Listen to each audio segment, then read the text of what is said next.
I always said it's the Upper West Side. There's an alchemy on the Upper West Side, and it's just, I used to think, before I started working on the Upper West Side, that it was a myth, but it's not. It's real. I remember the group, and as a board, being very able to discuss things. I mean, I always felt that the group really, they respected each other. They tried to figure things out. I always found that whatever came up got discussed and resolved. I mean, it takes a lot of dedication and people who are really committed to it. And then you have to find those that will succeed you and keep it going. I believe if you had a community like the Upper West Side where people are, you know, open to diversity and open to enjoying each other's company and community and all of that, I think it could work. But you really need dedicated people.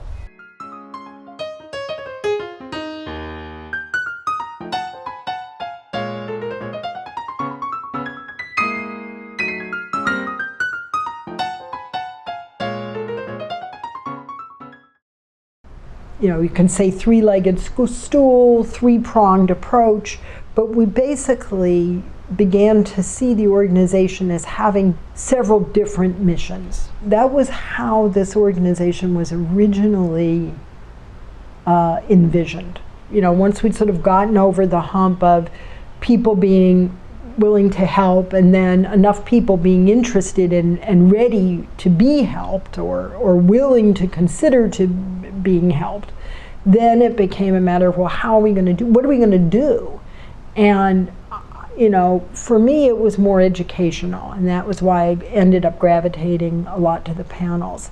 I thought we can put services in front of people. We can get them lawyers who will help them. We can get them social workers. Other people were much more concerned right at the outset about connecting people, having ways for people to get to know each other, sort of banding together, sharing things to do together.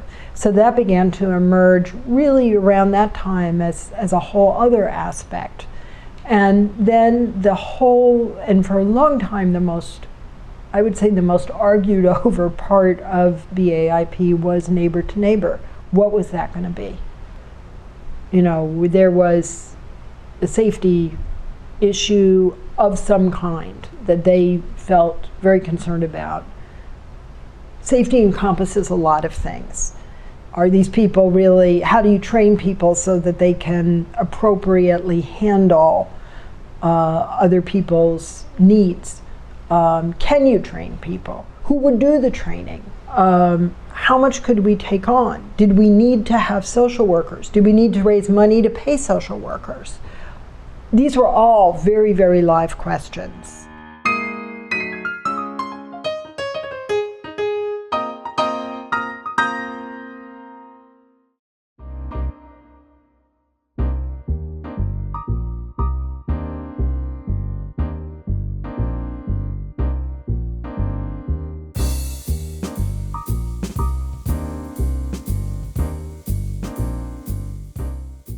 What has eventually come to be known as neighbor to neighbor was providing services, not the social services that One Stop provided, but the helpful services, the helping or going with someone to a doctor or doing whatever. And then there was the social side, which in the beginning, it was thought that the neighbor to neighbor side was more important and would be the thing that would get things going. But that wasn't the case. It was really the social that, and it was wonderful because the community wanted to be social with each other. And so that's what blossomed. And then as a result of that, when people knew each other, if they needed help, they would ask for it. In the beginning, if you don't know someone, it's very difficult to ask for help. So when you knew them socially, you could say, I need, or do you know who can help?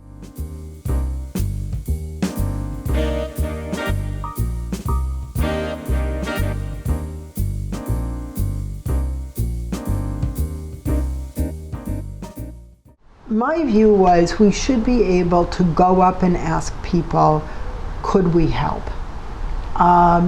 And I did that. And my experience had been that if people didn't want help, they would say, oh, no, thank you. The school of thought that prevailed was that people needed to ask for the help. That you couldn't make the overture, that the people had to come to BAiP and say, I need X. I need someone to pick me up from the doctor. I need someone to help me with the grocery shopping. And I said that if you wait for people to come to you, some never will. They just can't bring themselves to do it. Whereas if you kind of pop up at somebody's elbow and are willing to be sent away, you have a better chance of getting in there.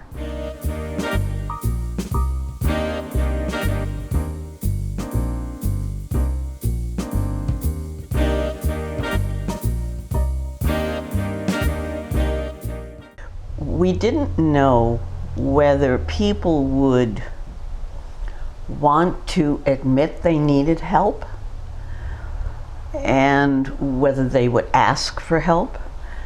And so it was really a very slowly fashioned committee and process, because there was always the idea that people should retain their independence and their privacy. And so how would we balance that? And who should know? And how would you set up calling and things? You know, there are so many issues that can get entwined there. And that was a lot of what our discussion was, as I recall it. Ellie, I believe, yes, wrote up kind of the boundaries. It was so that we had them in one place and we could understand. But the reality is that that portion of BAiP really never took off while I was involved. And so it happened, but it happened between two people, not with an organization providing. And that's really why I think community is so important, because if you know people and you're comfortable with them, you can say, gee, I need a little help.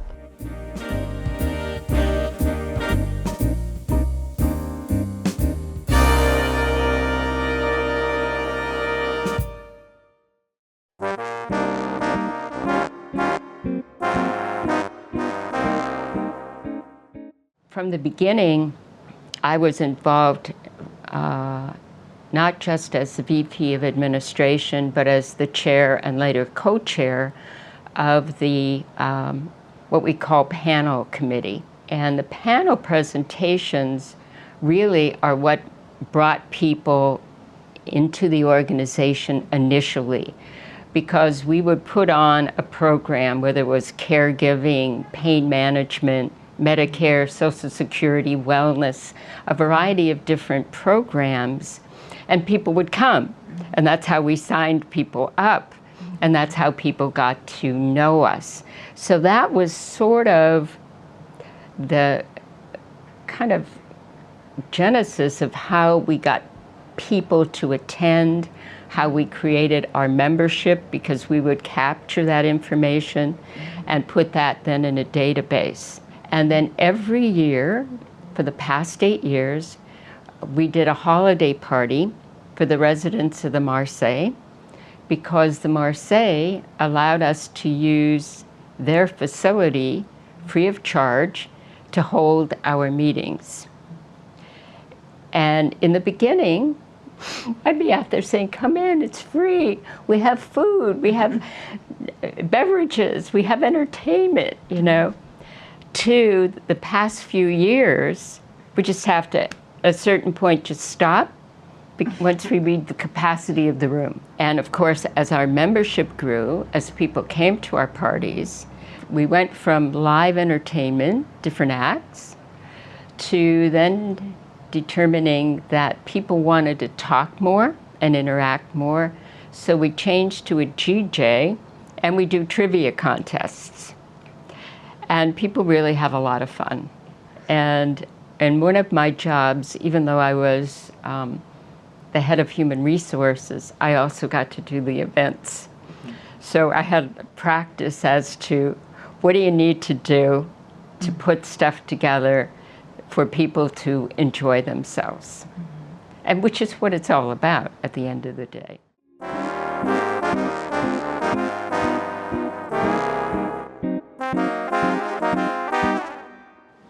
The social groups have sprung up as a way of people getting to know one another, so that in a time of need, they will be people in the neighborhood whom they know and can call upon. And as I say, I've seen that in the walking group. I lead, and have ever since things started, I lead a walking group that walks 3 days a week for an hour. And we walk in the neighborhood, usually in Riverside Park, or we walk to Central Park. And it's been going nonstop since 2009. It was one of the first groups founded by BAiP, and its founder was Evelyn Miller. So it's a mostly social activity. Everybody doesn't show up every day, but we all kind of know who showed up and who didn't show up, and if they haven't showed up for, a couple of times, we ask about them, and so we have a general idea of who they are and how well they're doing. And if they're not doing well, somebody will check up on them.